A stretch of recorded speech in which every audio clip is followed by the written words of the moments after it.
Batasan masalah, punten boleh ditampilkan batasan masalahnya. Batasan masalah. Nah, baik. Ini adalah untuk batasan masalahnya ya. Nah, poin pertama, penelitian ini hanya berfokus pada perancangan prototype gitu, high fidelity UI dan di sini aplikasi mobile. Nah, pengalaman pengguna tanpa implementasi sistem informasi yang fungsional. Seperti itu ya. Ya, betul, Bu. Nah, yang jadi pertanyaannya, berarti di sini nanti diujinya itu berarti menggunakan tadi apa? Figma ya? Iya, Untuk Bu. produk akhirnya, Figma. Bagaimana apa nama itu nanti Rahmawati itu menguji UX dari sisi pengguna gitu ya. Jika jika di sini kan untuk produk akhirnya itu adalah Figma, berarti tidak sampai jadi sistem ya. Iya. Nah, di sini berarti pengguna hanya mengakses Figma saja. Seperti itu ya. Iya, Ibu. Nah, apakah perlu tidak gitu ya?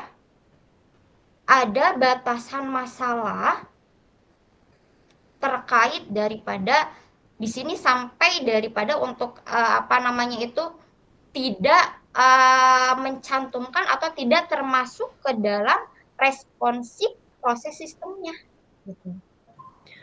Perlu tidak Hmm, menurut Rahmawati? baik, Ibu. Jadi output yang nantinya saya buat itu prototype high fidelity UI UX di sini itu memang interaktif, Bu. Jadi nanti pengguna dapat mengklik menunya gitu, Bu. Seperti Mm-mm. Terus? jadi yang sebelumnya tadi Ibu bilang apa, Bu? Maaf, sorry. Baik. Nah, ini kan hanya jadi betul dari si pengguna itu dapat mengklik kan ya? Ya, Dapat diakses lah gitu, mengakses Figma-nya gitu ya. Nah, di sini kalau jadi pertanyaannya itu apakah perlu tidak di batasan masalahnya terkait daripada pengujiannya berarti ya berkaitan dengan pengujian UX berarti ya pengguna atau experience tidak termasuk respon proses sistemnya. Misalnya hmm, ada ah, iya, saya bagaimana? paham. Nah, Rencananya memang saya itu nanti akan ada apa namanya respon sistemnya kayak semisal dokumen Anda terkirim misal kayak gitu. Terus ketika ketika misal divisi SDM ingin melakukan hapus akun atau hapus apa, nanti responnya tuh ada apakah data ini akan uh, apakah data ini akan dihapus seperti itu, Bu? iya, berarti ya sudah ada respon berarti dari apa sistemnya seperti itu nanti atau Iya, Bu.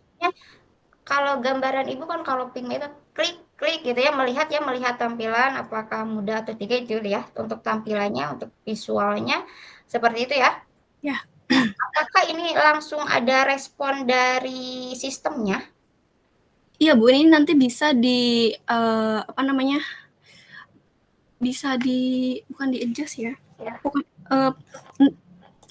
pokoknya ketika nanti si pegawai atau pengguna itu melakukan submit apapun itu nanti ada respon tampilan sistemnya gitu, Bu. Tampilan, sekadar tampilan. Tampilan dari sistemnya. Contohnya seperti apa? Um, aduh, saya belum bikin. Soalnya Ibu melihat dari batasan ini, dari batasan poin pertama tanpa implementasi sistem informasi yang fungsional gitu. Ya, karena gambarannya berarti tidak dibuat sistem. Ibu paham gitu ya, tidak sampai membuat sistem. Jadi gambarannya itu ketika tidak ada sistem, itu jadi kita sebagai pengguna itu iya betul dapat mengklik gitu ya, mengklik daripada aplikasi daripada Figma-nya gitu ya, mengklik-klik gitu ya setiap fiturnya seperti itu ya. Karena fungsi daripada apa kenapa harus ada kebutuhan fungsional karena untuk menerjemahkan gitu ya menerjemahkan kebutuhan fungsional itu ke dalam bentuk visual. Seperti itu ya, yang Betul. dapat dioperasikan nantinya, gitu kan ya? Mhm. Setelah ada apa namanya itu sistemnya gitu ya. Jadi gambaran Ibu ketika Figma itu kita hanya dapat mengklik gitu ya.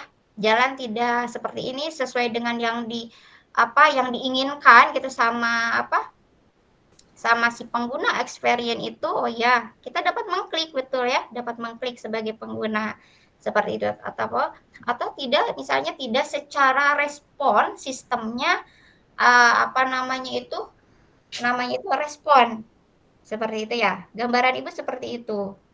Iya, paham, Karena Bu. ini belum ada sistemnya ya, gitu. Mhm. Sehingga menurut Ibu, kalau misalnya betul gambarannya seperti itu, baiknya nanti ada di batasan masalahnya, misalnya seperti apa? Misalnya pengujian UX tidak termasuk responsif proses sistem gitu.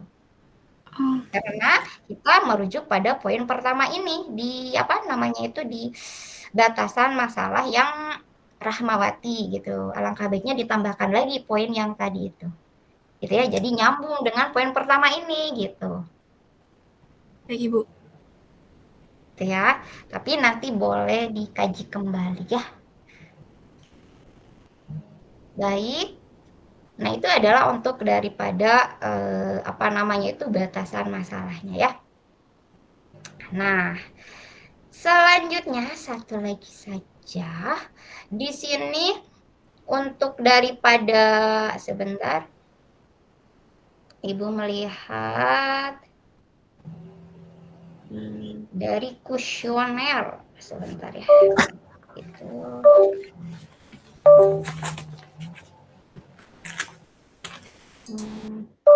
di halaman sebentar. Halaman 65. Halaman Mana sebentar ya. ya. Nah, sebentar ya. 65 itu di dokumennya punten di dokumennya aja. Oh, Ibu mau lihat di dokumennya? Boleh, boleh. Di dokumennya saja yang halaman 65.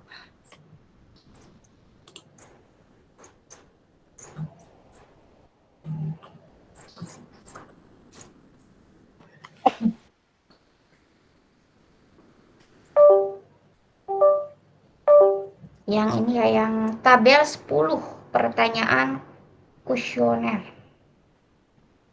Nah, betul. Coba yang lihat yang poin terakhir. Poin 6 itu berapa? 18 ya? 16 ya. 16. Nah, di sini ini kan ada saya belum terbiasa menjaga keamanan data pribadi secara digital gitu kan ya. Ya. Nah, yang jadi pertanyaannya, apa kaitannya pertanyaan poin 16 ini dengan apa namanya itu masalah yang ada atau penelitian Rahmawati? Nah, ini ada sangkut pautnya yang sebelumnya Ibu bahas sebelumnya. Di sini itu nantinya si aplikasi yang akan saya rancang itu ada apa tadi?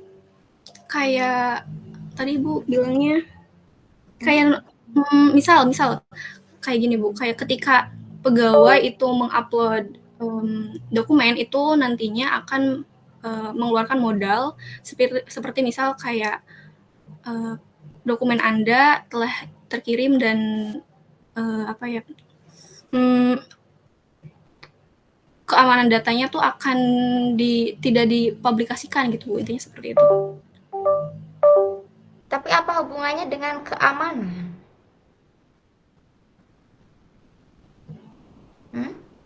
Karena di sini kan tingkat literasi digital dalam penulisan saya itu kan rendah. Nah di sini juga tuh ya agar pegawai juga mengetahui jika semisalkan keamanan data pribadi juga tuh penting.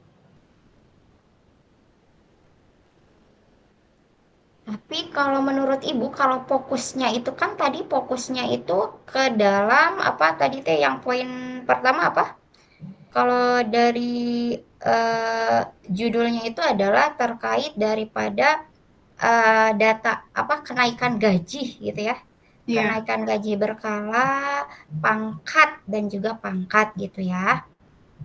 Eh, kalau menurut Ibu tapi nanti boleh dikaji kembali ya.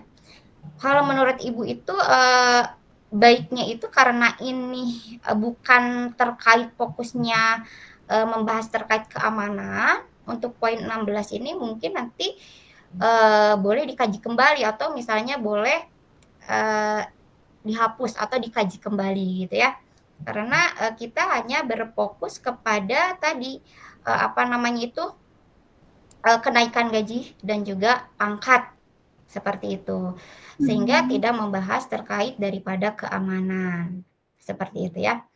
Nah, boleh misalnya kalau kita mau pertanyaannya lebih perkuat lagi atau memperkuat daripada keterkaitan langsung antara data kuesioner dan data masalah di latar belakang tadi, itu ya misalnya seperti apa? Misalnya uh, saya sering mengalami kesulitan dalam mengisi atau mengajukan KGB atau KP secara manual. Itu kan masih merujuk ke dalam masalah di latar belakang tadi terkait daripada gaji. Seperti itu. Atau misalnya saya merasa tampilan aplikasi digital sebaiknya sederhana dan mudah dipahami tanpa banyak teks misalnya. Tapi nanti boleh dikaji kembali ya pertanyaan yang apa merujuk atau bagaimana supaya memperkuat keterkaitan langsung antara data kuesioner dengan masalah yang ada di latar belakang. Seperti itu ya. Siap, Ibu. Itu adalah untuk daripada kuesioner. Sebenarnya ini sudah sangat lengkap ya. Ada untuk daripada penentuan bagaimana menentukan untuk responden yang nanti supaya valid hasilnya. Baik, untuk dari saya cukup, dikembalikan ke Pak Bambang. Ya, turun Bu Santi. Berikutnya dari Pak Andi selaku pembuka. Ya baik, terima kasih Bu Santi ya. Pak Sarip Rahmat tadi ada beberapa catatan ya. Yang pertama mungkin dari Pak Sarip, penstrukturan penulisan screenshot ya per functional requirement itu nanti mungkin kita perbaiki di situ. Terus kalau dari Bu Santi tadi dari batasan masalah ya mungkin kalimat bahwa implementasinya ini dalam bentuk simulasi interaktif tapi pakai aplikasi Figma mungkin masuk supaya lebih memberi gambaran hasil akhirnya ya dan batasannya. Terus tadi kuesioner yang pertama kalau keamanan tadi memang tidak terkait dengan UX ya bisa kita hilangkan aja sih sebenarnya kalau memang kelihatannya kok nggak terkait ya udah kita hapus aja. Kelihatannya sih itu sih kalau yang saya catat ya, nanti bimbingan lagi aja. Terima kasih. Iya, Pak. Masih Pak Nid. Saya ada pertanyaan, nggak tahu yang jawab Pak Andi atau Rahma. Itu dari kuesionernya itu bisa masuk pertanyaan yang dari sisi UI nggak? Dari sisi keindahan layout, tipografi atau komposisi warna gitu-gitu. Kan biasanya cuma UX-nya aja ya. UI-nya itu gimana? Bisa dimasukin nggak itu? Bisa. Mau saya bantu jawab, Rahma? Boleh, Pak. Bantu jawab. Jadi mungkin pertanyaannya tuh misalnya lebih suka teks atau icon untuk menu, misalnya gitu ya. Itu kan UI ya. Bentuk-bentuk kayak gitu lah. Terus mungkin warna yang style font atau apa mungkin kalau yang literasi digitalnya mungkin nggak terlalu tinggi ya, rendah, mungkin suka font rada besar, clear, warna yang apa, sama mungkin icon misalnya gitu, itu bisa dimasukkan di pertanyaan sih. Itu pertanyaannya sudah standar atau misalnya kayak apa itu Copit itu kan udah standar ya dari si di OC-nya ya, dari OC apa itu? Dari yang bikin Copitnya itu. Nah, Isaca dari Isaca. Nah, kalau ini pertanyaannya standar atau bikin sendiri ya si Kan ada 2 kuesioner ya. Yang pertama itu kan bukan pakai SUS ya. Jadi itu kuesioner biasa menggambarkan apa pertanyaan untuk UI, apa pertanyaan untuk UX ke si pengguna. Kalau yang SUS itu udah standar sih ada 10 pertanyaan. Jadi kalau yang pertanyaan Pak Bambang tadi itu masuk di kuesioner awal sebenarnya, dan itu sangat bisa ditambahkan sih. Itu kan untuk menggali pada saat define apa sih yang pain point ya, atau apa sih kebutuhan dari si penggunanya dengan tadi tingkat literasi digital yang rendah. Mungkin berdasarkan referensi sih bisa dicari ya beberapa pertanyaan yang tadi kayak font, icon, warna, atau apa yang lebih tipografi. Lebih mudah lah buat tipografi yang lebih mudah untuk anggaplah orang yang memang tidak terbiasa pakai aplikasi gitu ya. Kira-kira kayak gitu. Rahma, kalau mau ada yang ditambahkan boleh. Baik, Pak. Ya gitu ya, nanti bisa ditambahin Rahma. Dari sisi UI-nya. Bisa nggak? Misalnya kalau bayangan saya gampang-gampangnya misalnya, apakah menurut Anda warna komposisi warnanya sudah cocok? Kalau belum mungkin kalau ada yang pertanyaan tulisan, bagaimana saran Anda? Misalnya ya, ini gampang-gampang. Agar komposisi warnanya itu minimal sesuai dengan atau dibahas juga sisi ini ya. Tapi nggak tahu di metodologinya itu bisa nggak dibahas dari sisi apa namanya keindahannya itu. Itu maaf izin jawab ya Pak, itu sebenarnya nanti di SUS itu ada untuk beberapa pertanyaan untuk UI-nya juga sih Pak, kayak misal icon, warna, itu di pertanyaan SUS ada Pak tentang pemilihan. Oke, ya gitu ya Pandi ya. Sebenarnya sih nggak implisit, nggak eksplisit ya kalau di SUS-nya itu. Karena SUS itu kan satu, saya merasakan sering menggunakan sistem ini. Yang kedua, sistem ini terasa rumit dan membingungkan. Yang ketiga, saya merasa sistem ini mudah digunakan. Saya membutuhkan bantuan teknis, fitur-fitur dalam ini udah terintegrasi apa. Tapi nggak bahas misalnya tadi itu mungkin nanti di apa ya, di bagian develop mungkin dijelaskannya di situ, atau di define mungkin Rahma nanti dimasukin di bagian define aja. Kan ada 4 tuh metodologi double diamond ya. Nah di define itu karena untuk literasi digital terbatas itu berdasarkan referensi ada dan hasil wawancara awal gitu ya. Ya mungkin sehingga desainnya itu apa ya, ukuran font jadi lebih besar atau tipografinya seperti apa, terus bentuk-bentuk ikonnya dan lain-lain. Nah, itu kan bisa dimasukkan pada saat define, sehingga pas di develop tadi jadilah UX-nya, UI-nya seperti yang udah dibuat. Mungkin nanti bisa ditambahkan di situ sih bayangannya. Bisa Pak Bambang, bisa ditampung. Ya, bisa nanti. Ya, terima kasih Pak Andi. Mangga Rahmat disampaikan statement penutup. Baik, terima kasih kepada dosen penguji beberapa sarannya. Sekian dari saya. Wassalamualaikum warahmatullahi wabarakatuh.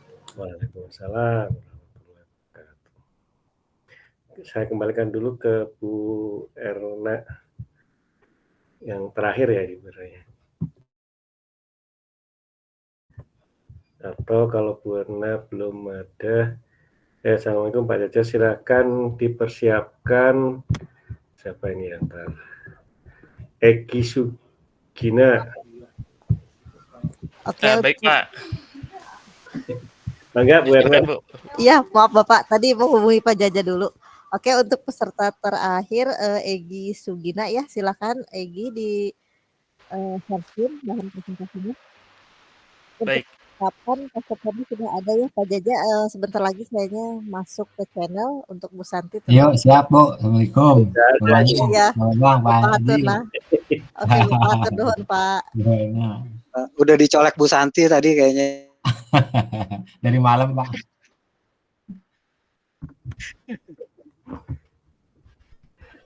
Oke, berikut ini, udah Bu Werna ya, langsung ya. Ya, silakan, Pak. Berikut ini akan melakukan presentasi usulan penelitian skripsinya Saudara Egy Sugina D1A 220400 dengan judul implementasi natural language processing dan large language model pada AI agent aplikasi Telegram untuk analisis data jaringan telco.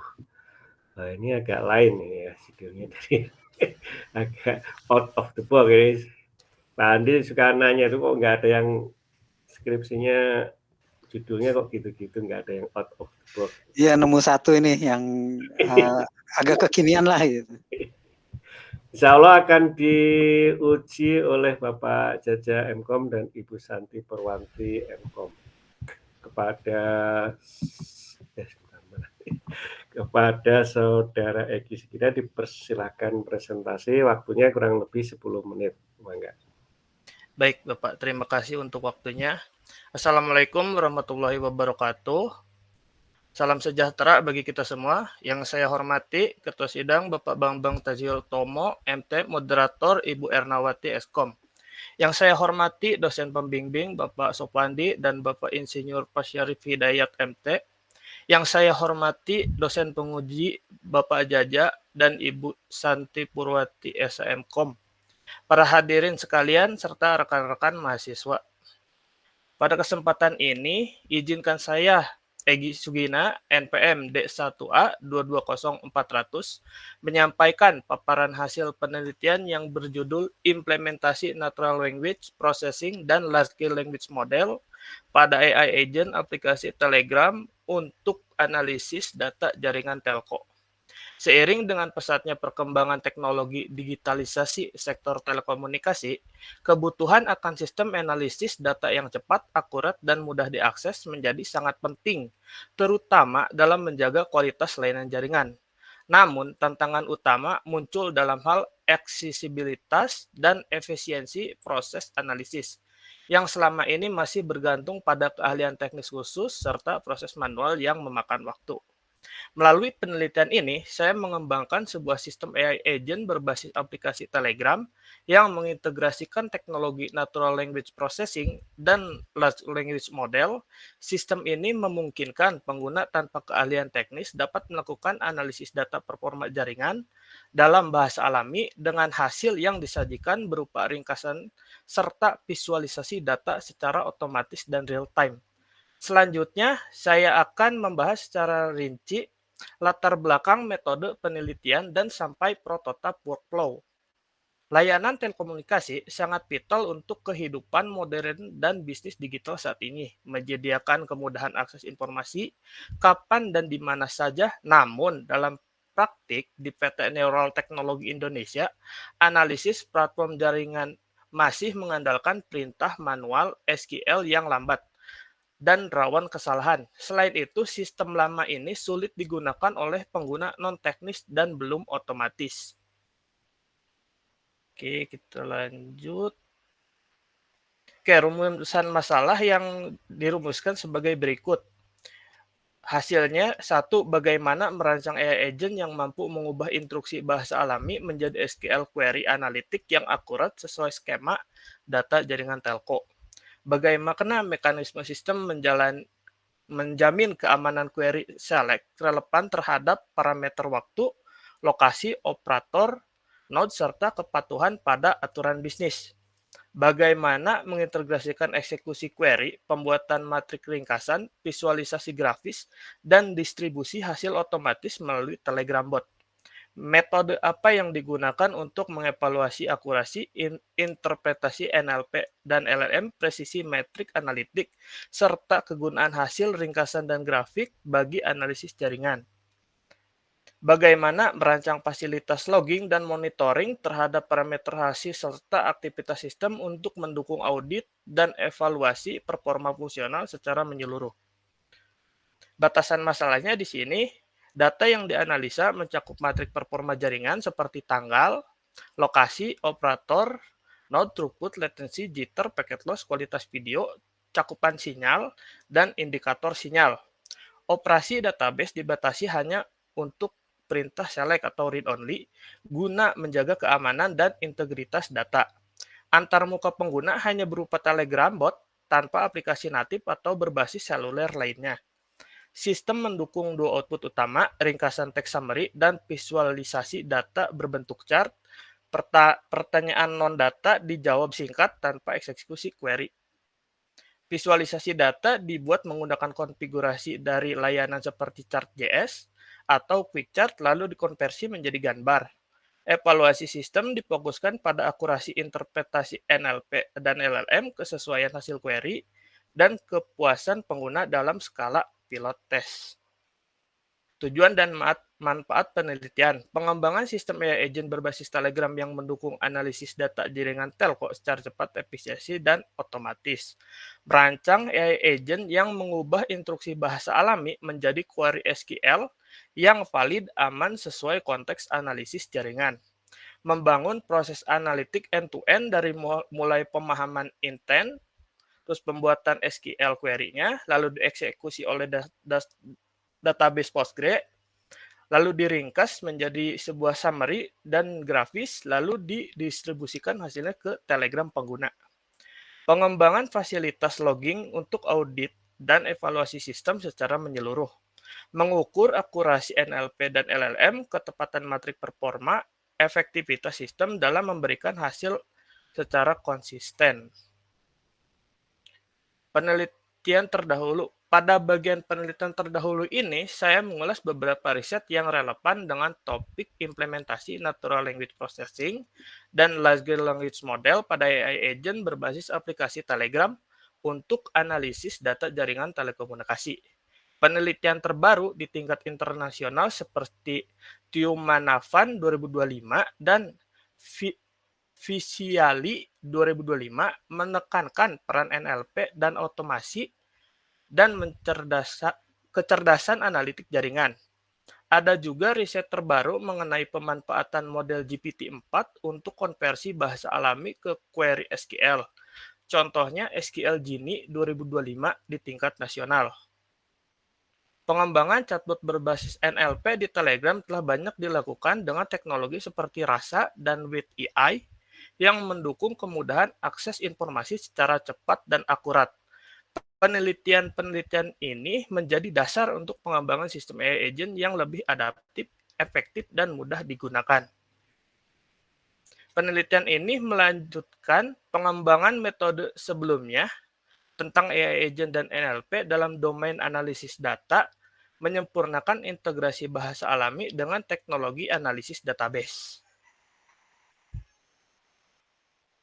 Metode yang digunakan di sini adalah menggunakan metode penelitian menggunakan Agile Scrum dengan beberapa sprint yang meliputi analisis kebutuhan, perancangan sistem, implementasi pipeline NLP, pengujian, dan dokumentasi teknis. Pendekatan ini efektif untuk pengembangan sistem yang interaktif dan responsif. Di sini ada 5 sprint dari sprint 1 sampai sprint 16. Yang masing-masing sprint itu mencakup dari 1 minggu sampai ada yang 2 minggu. Oke.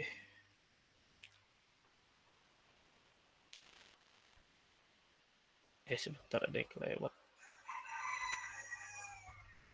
Teknik pengumpulan data di sini menggunakan studi literatur, observasi pada aplikasi yang ada, wawancara kepada user yang menggunakan, dan pengujian analitik pipeline pada database yang digunakan.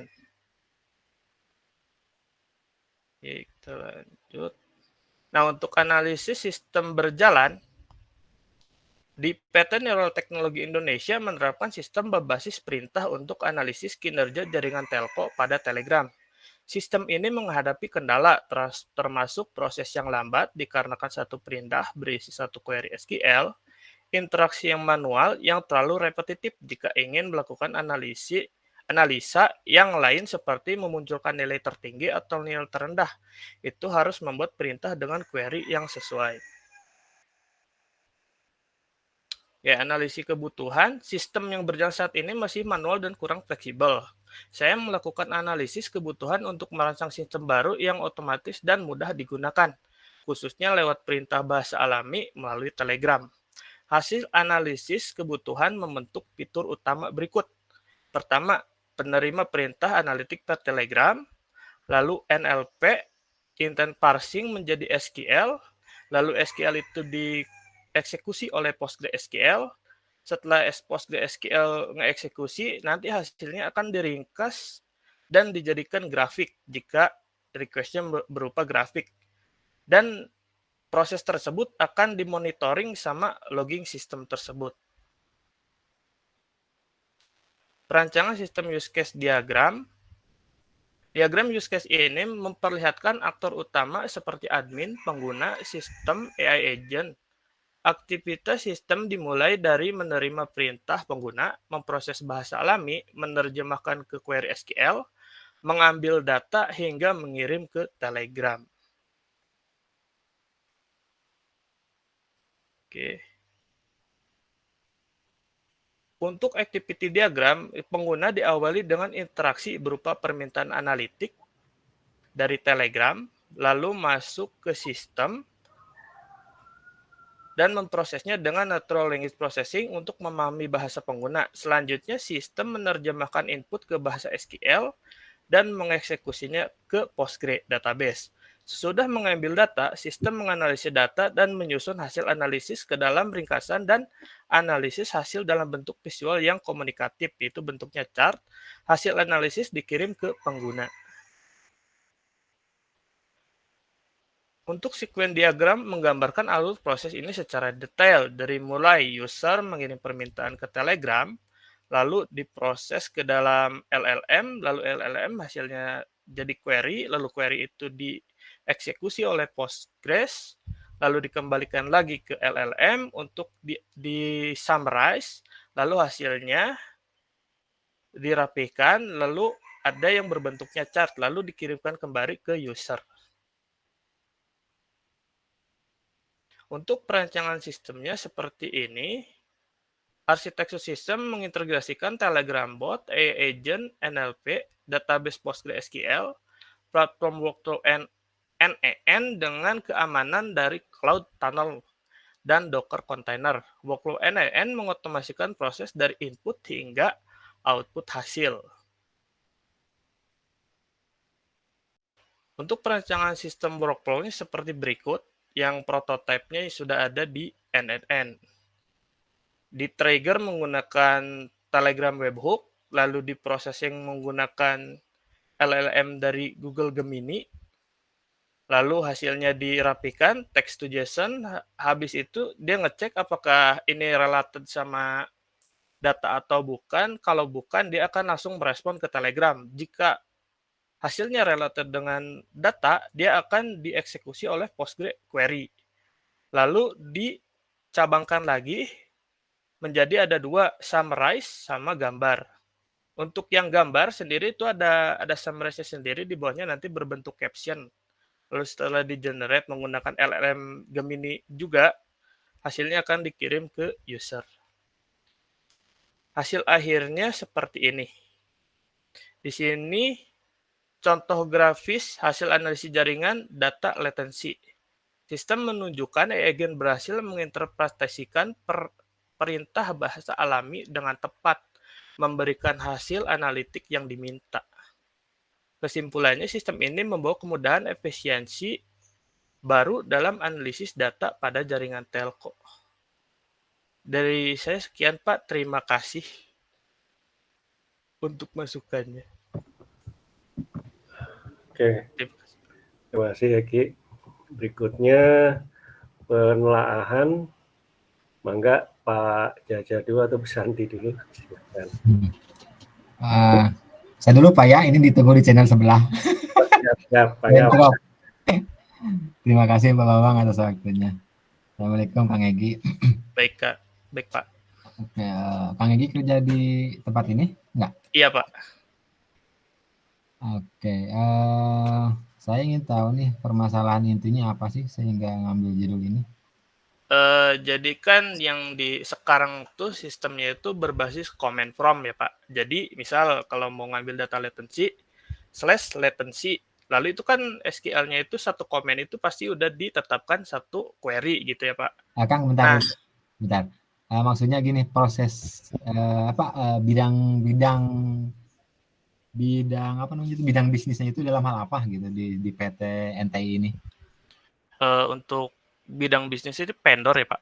Salah satu vendor ini operator di Indonesia yang mengurusi banyak sih Pak, ada yang mulai dari report, data warehouse, terus sama ada yang membuat aplikasi.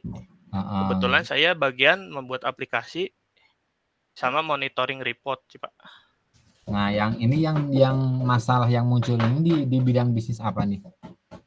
Di bidang report sih Pak. Untuk report ya. Terkait data jaringan Pak. Data jaringan itu gimana? Misal ada user dari area taruhlah area Jabodetabek gitu Pak. Mau melihat data yang hari ini tuh latency performanya itu bagaimana, atau data upload, download, throughput yang seperti itunya itu seperti apa gitu Pak. Nah itu nanti di-generate sama Telegram itu nanti dikirim ke user. Bentar, atau bisa yang melihatnya usernya user siapa nih yang pengen melihatnya itu? Dari user area dari ini Pak, dari operator Pak. Operator, enggak, saya belum pahamnya itu gini, takutnya saya salah. Ya. Kan kalau maksudnya ngelihat jaringan itu yang kan sederhananya gini, kalau yang saya tahu misalkan nih kita IndiHome misalkan ya. Iya. Saya pelanggan IndiHome. Nah ini tuh maksudnya user ini tuh pelanggan atau si pegawai atau gimana? Oh pegawai Pak, pegawai yang ada di daerah Pak. Nah itu ingin melihat performa jaringan di daerah mereka itu seperti apa gitu. Karena biar satu report, jadi satu nasional itu satu report, jadi dibuatlah bot Telegram ini seperti itu Pak. Nah, si pengguna ini ada mengalami keluhan, ternyata komennya itu terlalu repetitif kalau menggunakan komen. Seperti itu Pak. Nah, kenapa harus tahu report Kang? Kenapa harus tahu report? Kenapa harus sebenarnya saya masih belum paham sih alur ininya ya, alur proses bisnisnya. Kan kayak tadi sampaikan ada beberapa cabang gitu ya istilahnya. Iya. Nah misalkan katakanlah PT NTI ini pusatnya di mana nih ceritanya? Pusatnya di Jakarta, salah satu vendor ke operator. Saya ingin tahu dulu ya. Terus yang di desa apa di daerah-daerah itu ada cabangnya gitu. Ya. Nah, katakan beberapa daerah lah ya. Ya. Nah, tadi itu kan pengen tahu dari sisi konektivitas jaringannya. Iya, yang ada di daerah tersebut. Di daerah misalkan nih, katakanlah daerah Subang ya. Iya. Motornya misalkan. Nah, konektivitas ini itu terkait dengan konektivitas, mohon maaf saya belum paham konektivitas dalam jaringan untuk apa gitu. Data seluler, Pak. Data seluler. Ya. Oh, data seluler itu artinya apa tuh Kang? Maksudnya? Contoh, misal Bapak menggunakan kartu XL gitu kan Pak. Misal di daerah Bapak itu sinyalnya itu tidak ada. Nah, petugas yang ada di daerah itu ingin tahu berarti kan kalau Bapak itu tidak punya sinyal seperti itu Pak. Jadi menginformasikan lah intinya. Menginformasikan ke saya, pengguna. Bukan, ke petugas yang untuk daerah itu Pak. Soalnya bukan untuk umum. Jadi misal Bapak melakukan gimana ya, laporan, misal sinyal di daerah ini kurang gitu Pak. Nah, Bapak kan laporan ke operatornya. Nah, nanti si operator itu akan menanyakan ke orang yang ada di daerah itu Pak. Nah, nanti orang yang ada di daerah itu, petugas yang di daerah itu akan mengambil data dari pusat seperti itu Pak. Oke, nah si operator ini siapa Kang? Telkomsel Pak. Telkomsel. Nah kan misalkan saya, tapi nggak ada kaitan dengan pengguna, nggak ada ya tadi itu? Nggak ada Pak. Pengguna itu petugas Telkomselnya itu sendiri yang ada di daerah. Oh, berarti Ya, katakanlah pengguna itu pegawai pegawai Telkomsel yang di daerah ya. iya Pak. Nah, jadi dia itu ingin tahu konektivitas jaringannya dari sisi Iya, Telkomsel ini iya yang di daerah dia. yang di daerahnya. Nah, ingin tahunya itu lewat aplikasi ini gitu, Iya, iya. yang mau dibangun gitu. Sudah ada, cuman berbasisnya itu comment prompt Pak. Jadi Ah, jadi repetitif ininya. Sebentar, saya coba ke gimana coba? bagian. Nah, ini Pak, ini salah satu komen yang ada di bot tersebut seperti itu Pak. Tapi tetap pakai Telegram juga. Iya, pakai Telegram. Cuma konteksnya pakai comment prompt. Ya, Oke. Nah, comment prompt-nya itu diketik manual kan atau ada list? ada listnya Pak. Misal ketik help, nanti muncul listnya seperti itu Pak. Nah, itu membuat user tuh repetitif infonya seperti itu Pak. Jadi banyak ini apa kayak macam proses Terlalu banyak bertahap menu, gitu ya? Iya. Oke, nah nanti dengan konteks chat apa AI agent ini Ya, bagaimana nih ceritanya? langsung menanyakan saja misal KPI ini dari tanggal sekian di bulan sekian tahun sekian itu performanya itu seperti apa, seperti itu Pak. Nanti itu secara otomatis akan dieksekusi dari Iya, bahasa itu gitu ya? iya, Oke. Nah, nanti tadi kan berkaitan dengan report tuh tadi iya. ya. Nah, itu report tuh gimana nih kaitannya nih? Kan yang saya tahu, yang kebayangkan misalkan nih, buatkan report dari sekian sampai sekian gitu maksudnya mungkin ya? Reportnya itu bentuk chart aja sih Pak, grafis. Kalau yang sistem sekarang ya Pak. Jadi bentuknya chart, misal ada gangguan atau tidak seperti itu Pak. Nanti di follow up lagi itu teh. Oke. Atau mungkin saya coba munculkan. Boleh. Ini ya, sebentar. Nah, ini Pak, salah satunya sistem yang berjalan Pak. Oke. Di sini ada banyak menu. Nah, ini contoh report yang di Blast Daily seperti itu Pak. Iya, ini kan list menunya kan ya? Iya, yang bawah list menunya. Gini, dengan adanya konteks list menu ini, apakah atau gini? Kan kalau sesimpelnya gini ya, kalau list menu ini kan, apakah nanti ketika klik ini muncul pertanyaan-pertanyaan lagi nggak, Kang? Tergantung menunya Pak. Misal yang F ini ketika diklik akan muncul lagi F-nya milih yang mana kayak gitu. Oke. Nah, sekarang gini, kan mau beralih ke katakanlah AI lah ya istilahnya ya. Nah, dengan istilah AI itu kan sebenarnya walaupun AI bisa membaca tapi kan ada keyword juga sebenarnya ya. Ada ya Pak, contohnya seperti ini. Gimana? Nah, ini prototipe ya Pak. Misal minta rata-rata latency di Kabupaten Subang selama bulan Agustus 2025 dalam bentuk chart. Nanti itu dijadikan seperti ini Pak hasilnya. Akan dijawab sama AI itu chart sama keterangannya. Oke. Nah, sekarang gini, kan saya melihat dari latar belakang masalah tuh ya. Iya. Bahwa adanya sebuah dari sisi tim operasional itu tadi itu apa sih non teknis itu saya pernah melihat sebentar sepintas. Kesulitan gitu Bang aksesnya.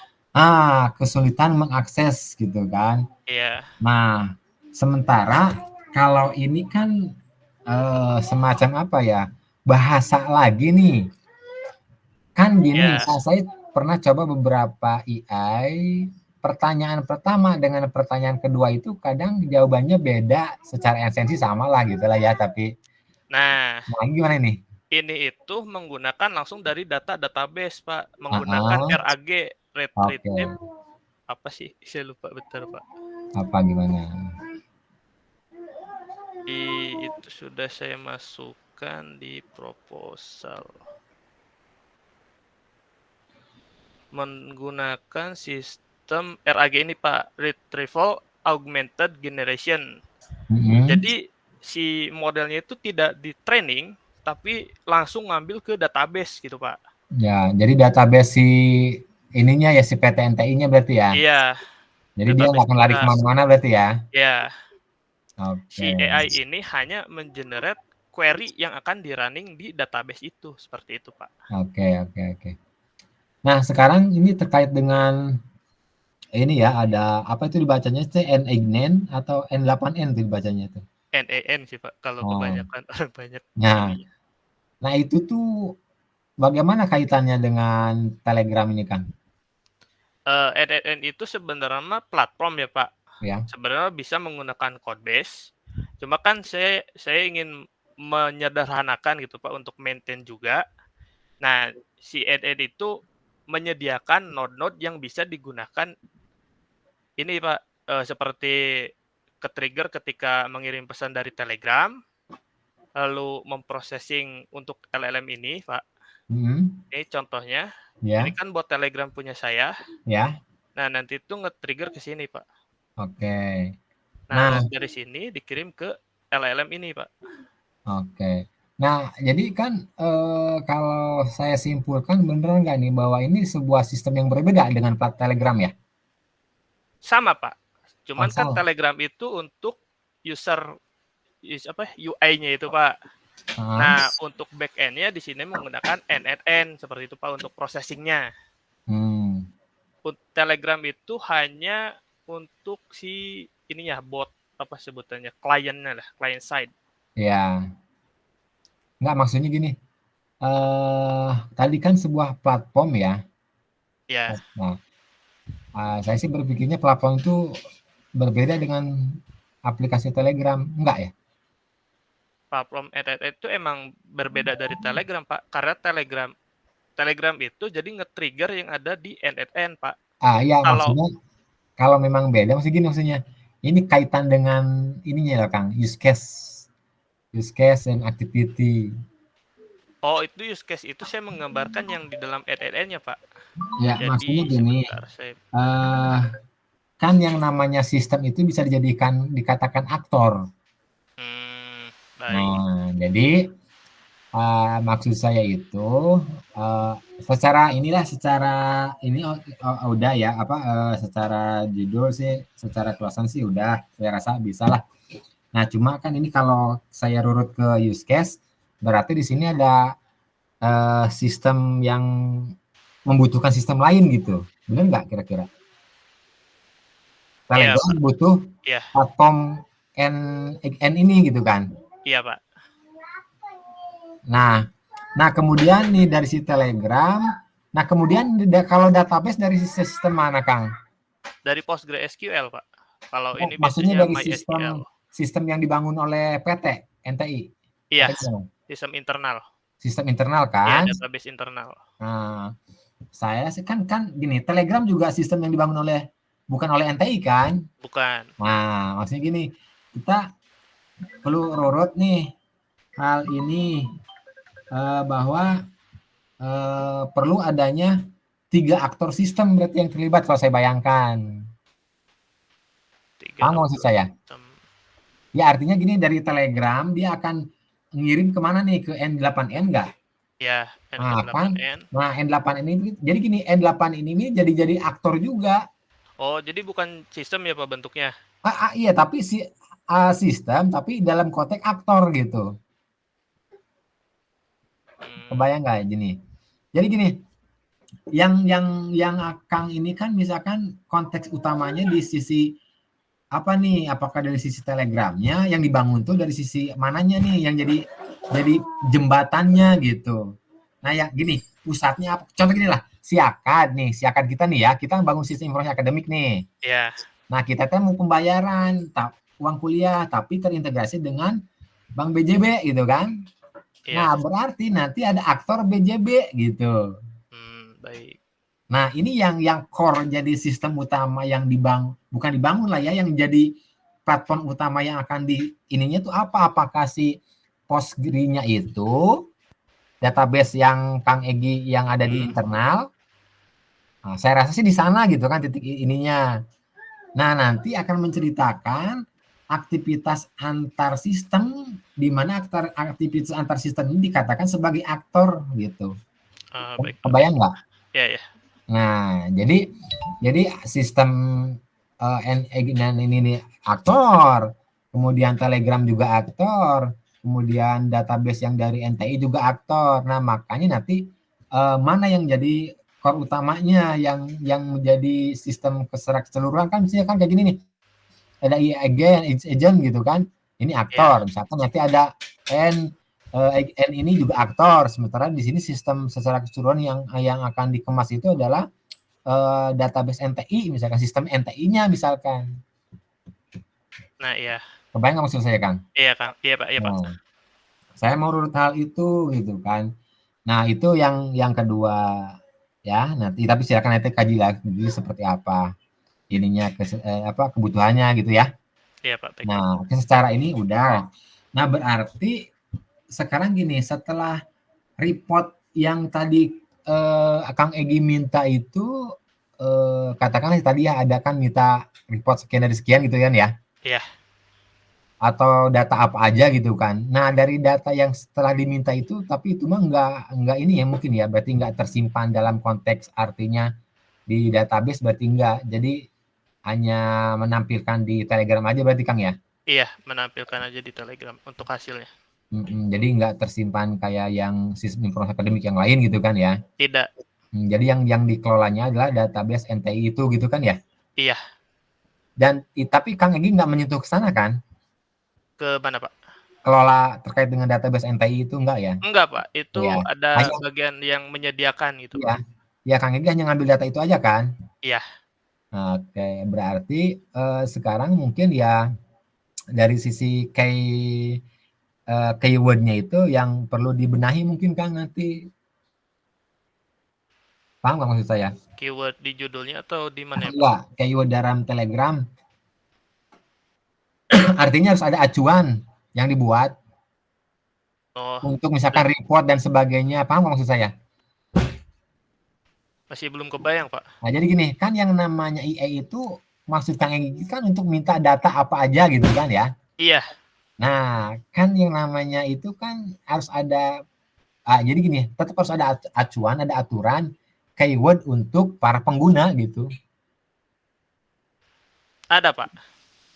Kalau misal bertanya kepada AI-nya itu KPI apa aja sih yang bisa ditampilkan seperti itu, Pak? Ada dibuat. Ada ini. Misal ini saya nanya nih KPI apa saja yang bisa saya request. Nah, terus? AI ini menjawab seperti ini, Pak.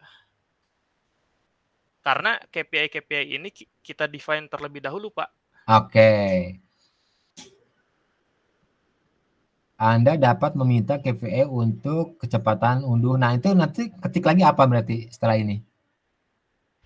Misal request jitter ya, Pak. Kecepatan, ya jitter. Nah, maksudnya gini, Kang. Sok jitter. Dia ngetik lagi nggak? Ngetik, Pak. Tapi dengan ini apa? Misal tampilkan data jitter berupa chart. Di bulan Agustus 2025. Misal daerahnya misal Subang ya, Pak. Oke. Nah, ini akan nge-request ke sini, Pak. Ya, nah, ini running dia. Ya. Seperti itu sih, Pak, flow-nya. Oke. Nah, bahasa sekarang penggunanya banyak nggak, Kang? Sekarang tuh tiap daerah sekitar ada 80 orang per area ya, Pak. Iya, nggak apa-apa. Nah, maksudnya gini, kan yang namanya SDM itu gitu kan kemampuan dalam hal itu kan berbeda-beda gitu kan ya. Tapi itu hanya menampilkan chat aja, Kang? Iya, Pak, sama summary-nya. Hanya summary aja. Terus kalau dibuat list gimana? Kenapa? Kalau dibuat list? List misal. Ya kayak tadi kayak model comment prompt gitu. Di sininya dibuat list. Oh enggak kan, Pak, ini nanti diintegrasikan dengan bot yang sudah ada seperti itu, Pak. Gimana? Kan tadi kayak ada tulisan tuh menampilkan gitu kan? Iya. Ya makanya tadi kan ada ini kan ada batasan masalah kan ya? Iya. Hanya menampilkan summary dan apa? Dan chart ini, Pak. Emang bisa lebih dari 2 poin itu, Kang? Bisa Pak, ini kan ada chart summary atau bisa juga tampilkan jitter rata-rata dari 1 bulan itu sih Pak. Oh, jadi yang perlu dikaji itu masalah bulan dan sebagainya ya, kebutuhan bulannya berarti ya? Tampilkan misal data jitter rata-rata seperti itu sih Pak. Ya, oke. Ya udah, berarti saya anggap bahwa SDM-nya mampulah untuk memahami konsep KPI ini ya. Iya.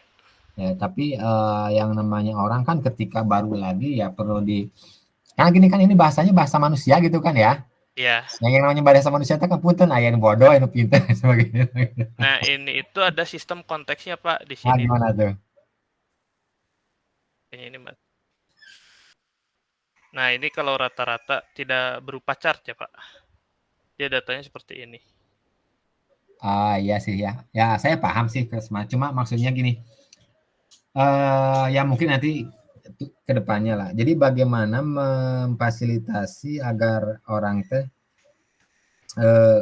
mau nyari apa teh paham gitu. Udah pasti sih Pak yang dimasukkan ke grup itu pasti orang yang akan berkepentingan gitu Pak. Oke lah ya. Saya anggap seperti itu. Enggak, Ya. soalnya tidak bisa sembarangan orang masuk juga Pak. Ya, betul. Ya, oke Kang. Tadi pertama yang saya soroti adalah dari sisi aktor ya. Ya, baik Pak. Dari sisi use case, kemudian korelasinya seperti apa, sehingga nanti terbangun gambaran hubungan antar setiap aktor gitu lah. Itu aja sih dari saya. Ya. Baik Pak. Nanti saya coba perbaiki. Ya, terima kasih Pak Bambang, dari saya cukup sekian. Pak Turun, Pak bisa. Terima kasih Pak. Bapak maaf sebentar Pak Jaja, ditunggu di channel 3 ya Pak. Oh siap Bu, mangga. Oke Pak. Ya. Siap. Mangga Bu Santi.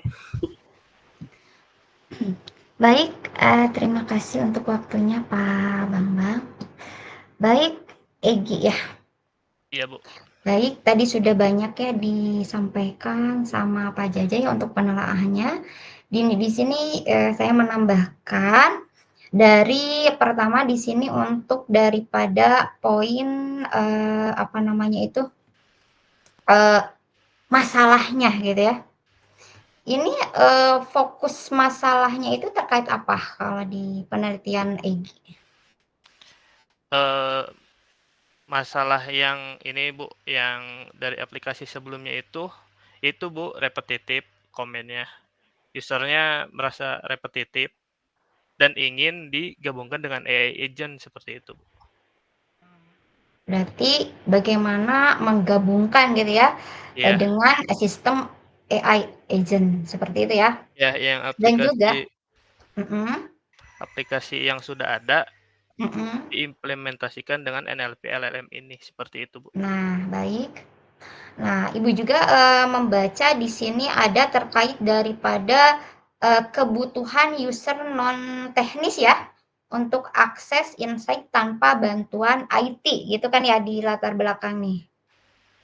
Kalau Bu. Ibu baca di latar belakangnya. Nah, sehingga boleh ditampilkan rumusan masalahnya. Ini Bu. Rumusnya, betul? Nah, di sini kan ada untuk daripada rumusan masalah. Tadi juga ada masalah yang tercantum di dalam latar belakang terkait daripada kebutuhan user non teknis seperti itu ya, untuk akses insight tanpa bantuan IT seperti itu. Nah, di sini kalau Ibu melihat dari poin-poin yang Egi buat di sini ya, lampirkan di sini adalah belum ada terkait daripada bagaimana gitu ya, bagaimana tingkat kemudahan penggunanya gitu ya, atau penggunaannya gitu ya, dan juga manfaat sistemnya bagi siapa? Bagi user non teknis. Dalam apa? Dalam melakukan analisis data jaringan tentunya ya, tanpa memerlukan tadi keahlian, misalnya keahlian pemrograman query. Gitu ya, sehingga apa?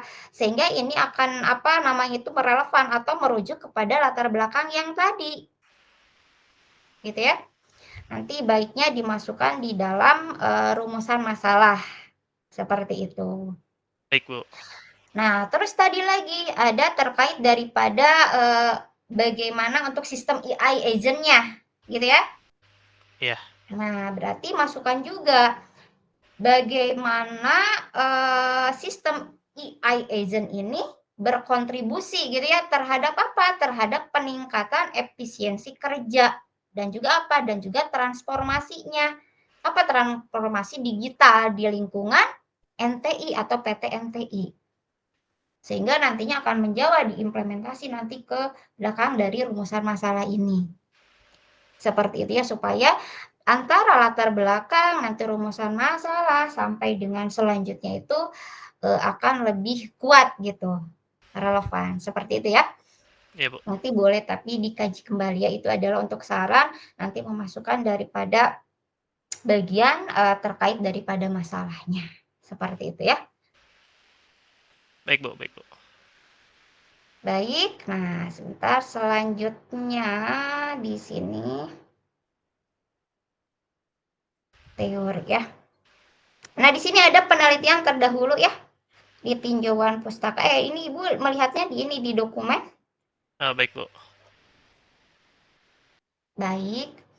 Nah, di sini kan ada terkait daripada penelitian terdahulu gitu ya di tinjauan pustaka 2.1. Iya.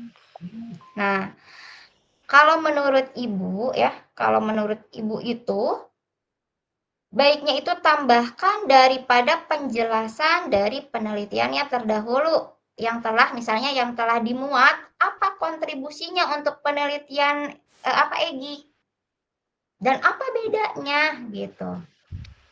Seperti itu. Nah, itu apa namanya itu akan lebih mudah nantinya bisa dibuat di dalam apa namanya itu tabel. Tapi untuk melengkapi Baik, Bu. boleh dideskripsikan lebih lanjutnya lagi. Seperti itu. Seperti itu ya, dapat dipahami? Baik, Bu. Dapat dipahami. Ini adalah untuk penelitian terdahulu ya. Nah, kita coba ke poin ini, poin di apa namanya itu objek penelitian di 3.1. Ini halaman berapa? Halaman 37. Iya, Bu. Baik, ini adalah terkait daripada objek penelitian ya. Nah, di sini belum ada struktur organisasi ya, ataupun tupoksinya. Nah, itu Bu, kemarin tuh saya terasa kebingungan Bu untuk struktur organisasi itu. Struktur organisasinya itu kan dibagi-bagi per divisi atau struktur organisasi dari perusahaan itu, Ibu. Soalnya kan ada banyak divisi nih Bu, ada yang ngerjain untuk perusahaan anu, perusahaan anu, perusahaan anu. Ya, saya juga kan bagian perusahaan Telkomsel misal seperti itu Bu.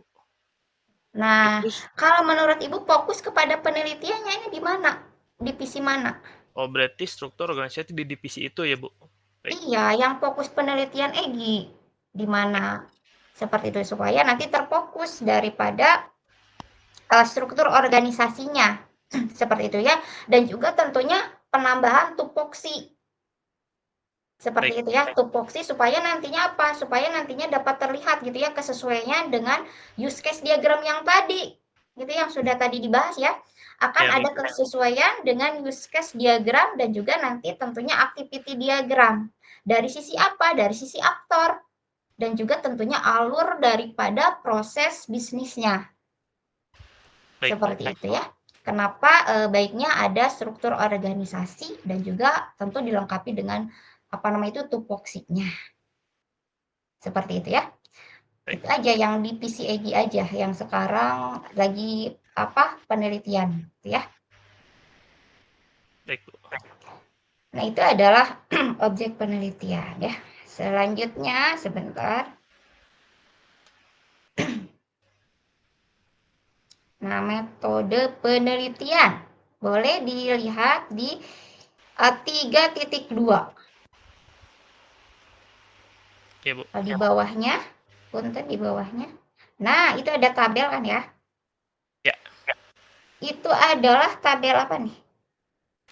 Ini tuh Agile Scrum, Bu. Nah, boleh ditambahkan keterangan tabelnya ya. Ada kalau nggak salah. Ini, Bu. Sebentar. Keterangan tabel. Berarti keterangan tabelnya harusnya di atas ya. Baik, Ditempatkannya di atas, kalau gambar di bawah. baik, Bu, baik. Kalau keterangan gambar. Nah, di sini untuk pertanyaannya, kenapa di setiap sprint tidak ada item review-nya? Seperti yang ada di flowchart alur penelitian. Itu kan apa namanya itu? Bagaimana tuh? Yang di flowchart. Itu kan ada itemnya ya. Tuh Oh, yang yang ini, di Bu. Oh, iya. Iya. Itu gambar ya, gambar 3.2 tuh. Ya, Iya, Bu. kenapa? Kenapa tidak ada review di sini? Saya kira cukup, Bu, seperti ini. Ya, baik, Nah, saya tambahkan, Bu. Nah, supaya apa? Supaya sesuai gitu ya. Sesuai, baiknya ada item reviewnya. Seperti yang ada di flowchart-nya. Baik. Seperti itu ya. Ya, Berarti Bu. Baik. menyesuaikan daripada gambar di sini 3.2-nya gitu. Ada item review-nya. Itu untuk item review itu apa? Kenapa harus ada review? Biar tahu progresnya sampai mana gitu, Bu. Atau sesuai atau belum. Supaya tahu, karena di sini kalau metodologi agil itu kan ada sprint 1 ya. Ini Ya. Setiap sprint beda-beda gitu kan ya. Berarti menghasilkan item reviewnya gitu ya. Ya, Berarti Bu. untuk daripada hasilnya gitu ya. Jadi Baik, supaya Bu. relevan dengan dengan metodenya ya. Baik, Bu. Nah, selanjutnya kita coba ke sebentar.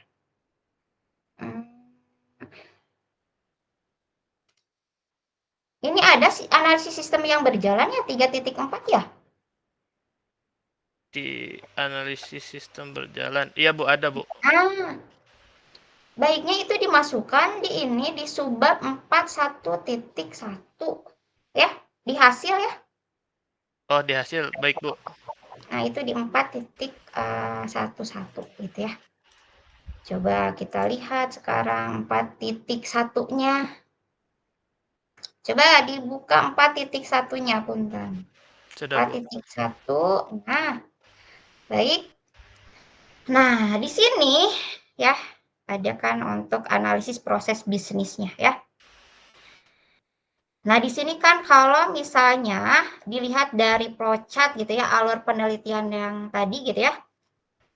Berarti untuk subbab analisis kebutuhan itu kan ada sub-subbabnya ya yang harus dibahas. Iya, Bu. Nah, yang ini apa? Misalnya apa? Studi sistem common base. Yang itu yang pertama ya, kalau tidak salah. Terus apalagi yang kedua adalah apa? Kebutuhan fungsional dan non-fungsional. Terus yang ketiga itu adalah review yang tadi, yang item ya. Baik, Bu. Nah, masukkan di sini. Itu kan hasilnya nanti. Baik, Gitu Bu. ya. Ya. Jadi harus ada gitu ya untuk hasil daripada tadi untuk flowchart daripada alur penelitian yang tadi supaya nyambung ke sininya gitu ya. Baik, Bu. Baik. Jadi harus sesuai alur flowchart-nya supaya nanti mudah dipahami gitu ya dalam hasilnya. Seperti itu ya. Terus di sini ini kan awalnya analisis dilakukan secara manual melalui sistem dan lain sebagainya gitu ya. Iya. Nah, baiknya itu kalau menurut Ibu itu digambarkan saja modelnya, misalnya dengan BPMN atau sejenisnya gitu ya. Yang nantinya bisa memberikan daripada gambaran daripada proses bisnis.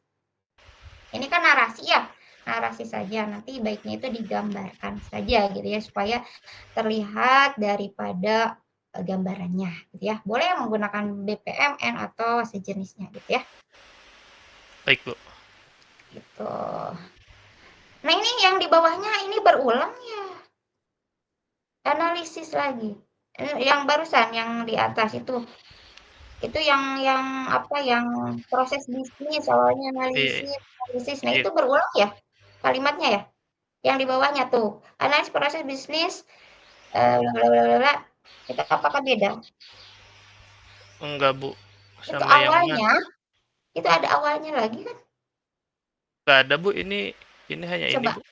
baik, sebentar ke bawah, ke bawah. Kalau di Ibu itu ada yang berulang, di ini, di Salah. 4.1.1 awalnya.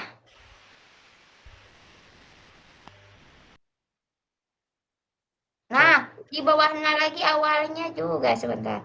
Awalnya analisis. Nah, ini mana? 42.1. 41.1 mana? 41.1. Ini, Bu, 41.1. Oh, nah, ini kita awalnya analisis dilakukan tuh. Ya. Lalu di bawahnya setelah jaringan telco itu di paragraf kedua, Oh, ini. awalnya analisis dilakukan. Nah, di bawahnya lagi paragraf kedua. Ya, itu setelah telco. Nah, jangan kelewat. Paragraf keduanya. Nah, Oh, ini, iya. ya, Ya, itu Bu. berarti double ya. Ya, Bu. Nah, itu di benah ya. Baik. Oke. Nah, ini aktornya itu, pengguna itu siapa ya? Pengguna itu petugas yang di daerah, Bu. Berarti aktor pengguna ini luas, berarti baiknya itu dikaitkan dengan struktur organisasi, siapa nama aktornya gitu ya, supaya lebih jelas ya. Pengguna itu siapa sih di sini di penelitian Egy itu? Soalnya ya, Bu, yang menggunakan pengguna Hmm. itu di luar dari divisi, Bu. Gimana ya? Di luar divisi. Divisi, iya. Misal saya ada struktur organisasi, misal ada divisinya kan ada pasti ada PM, terus ada BE, EP, sama desain UI UX seperti ya, Bu. Nah, Nah, itu disebutkan di sini baiknya. baiknya. Itu Oke, masuk baik. tidak? Kalau ke pengguna, mereka itu nggak menggunakan, Bu. Yang menggunakan malahan Oh, yang dari operator Telkomsel tersebut, Bu. Petugasnya. Gimana, Bu, enaknya, Bu? berarti di luar organisasi. Iya, Oh gitu, dikira Ibu pengguna ini adalah secara keseluruhan aktor gitu ya, baik di apa, di internalnya atau di dalamnya gitu. Oh enggak, Bu, gitu. di luar organisasi. Boleh nanti diperjelas lagi ya pengguna di sini siapa gitu ya, supaya nantinya lebih jelas lagi ya. Tapi untuk struktur Seperti, organisasinya tetap yang di divisi itu kan, Bu ya? iya betul. Supaya tidak melebar. Nanti kalau banyak divisi bagaimana? Gitu ya. Iya. Seperti Ya, baik. itu. Baik. Nah, selanjutnya. Nah, tentunya di sini di fungsional juga nanti masukkan aktor-aktor ya. Yang tadi sudah disinggung sepertinya di awal ya, di use case ya. Itu kan harus ada aktor yang lebih apa namanya itu, lebih jelasnya lagi di sini. Baiknya di fungsional juga ada dilengkapi dengan aktor yang terlibat di dalamnya. Gitu ya. Di bawah tuh Baik. ada kebutuhan fungsional. Nah, itu juga dimasukkan. Nah, itu sebenarnya ini masih banyak, nanti di ini aja ya di dalam dokumen ya untuk lebih lengkapnya, untuk daripada revisinya. Baik, Baik, Bu. terima kasih, dikembalikan ke Pak Bang. Oke, terima kasih Bu Santi. Saya mau nanya juga ya. Itu tadi gambar sprint-sprintnya itu ada sprint kalau nggak salah ini ya, sprint requirement gitu ya. 1-2 minggu itu. Coba dilihat sih langkah Scrum-nya. Sebentar, Pak. Oke kan?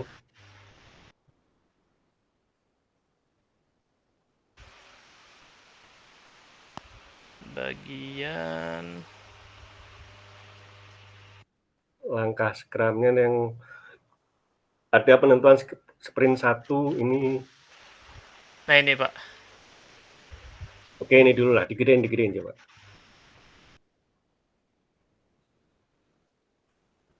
Oh, tidak kelihatan Mas ini. Setelah plan itu apa? Setelah plan itu desain, Pak. Nah, jadi dia inputan sprint itu kan udah perencanaan kan ya? Ya, Kalau lihat di sini ya. perencanaan, desain. Outputnya adalah launch ya. Ya, Wah, bentar.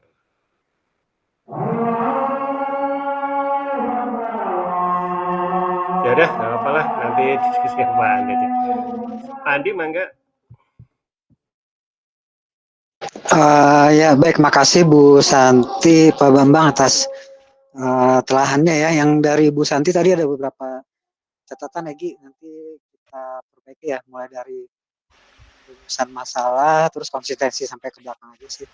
baik, Pak. Terus penggambaran use case yang eksternal sistem kan sebenarnya ada Gemini, ada Postgre, ada Telegram. Nanti coba kita lihat lagi cara penggambarannya ya. Kalau si N8N-nya kan untuk workflow automation-nya ya. Nanti kita coba biar lebih tergambar sih interaksi N8N dengan sistem luar kali gitu ya, di dalam bentuk use case ya. Kira-kira itu dulu sih, nanti bimbingan lagi aja. Makasih. Oke, terima kasih Pak Andi. Mangga disampaikan statement penutup, Egi. Baik, Pak. Terima kasih untuk masukannya. Sekian dari saya. Assalamualaikum warahmatullahi wabarakatuh. Waalaikumsalam warahmatullahi wabarakatuh. Saya kembalikan ke Bu Erna. Baik Pak, terima kasih. Terima kasih untuk kepada Egi Sugina ya, atas pemaparannya. Untuk Egi itu peserta terakhir ya. Kalau begitu kita tutup aja ya Pak acaranya. Ya. Ya. Alhamdulillah. Nanya kalau yang sidang itu di channel berapa ya? Oh, untuk yang sidang nanti di channel sebentar Pak. Channel 2 apa 1? Bapak maaf, untuk info sidang di channel 2, di channel ini Pak. Jam 4 atau? Iya, jam 4 karena kebetulan. Berarti break dulu 1 ya, jam ya kita ya? Iya, karena di channel Pak Bagus masih berlangsung 1 orang lagi Pak. Jadi sesuai jadwal aja jam 4 sore mulai untuk yang sidangnya. Makasih. Oke, baik, saya tutup ya. Bismillahirrahmanirrahim. Alhamdulillah ya, rangkaian seminar usulan penelitian hari ini sudah selesai. Terima kasih kepada semua pihak yang terlibat, kepada para dosen pembimbing, penguji, dan seluruh peserta yang sudah hadir dan menyimak dengan baik. Semoga apa yang kita bahas hari ini bisa bermanfaat dan menjadi langkah awal untuk penelitian yang lebih baik. Oh ya, untuk catatan revisi SUP nanti akan dikirimkan oleh Pak Indra ke mahasiswanya ya, atau bisa mahasiswanya langsung untuk menghubungi Pak Indra untuk meminta hasil revisi dari dosen penguji. Itu saja. Sekian dari saya sebagai moderator pamit undur diri. Wassalamualaikum warahmatullahi wabarakatuh. Waalaikumsalam warahmatullahi wabarakatuh. Izin pamit. Waalaikumsalam warahmatullahi wabarakatuh. Iya, silakan Pak. Terima kasih semuanya. Mangga Ibu. Mangga Ibu. Terima kasih Bu.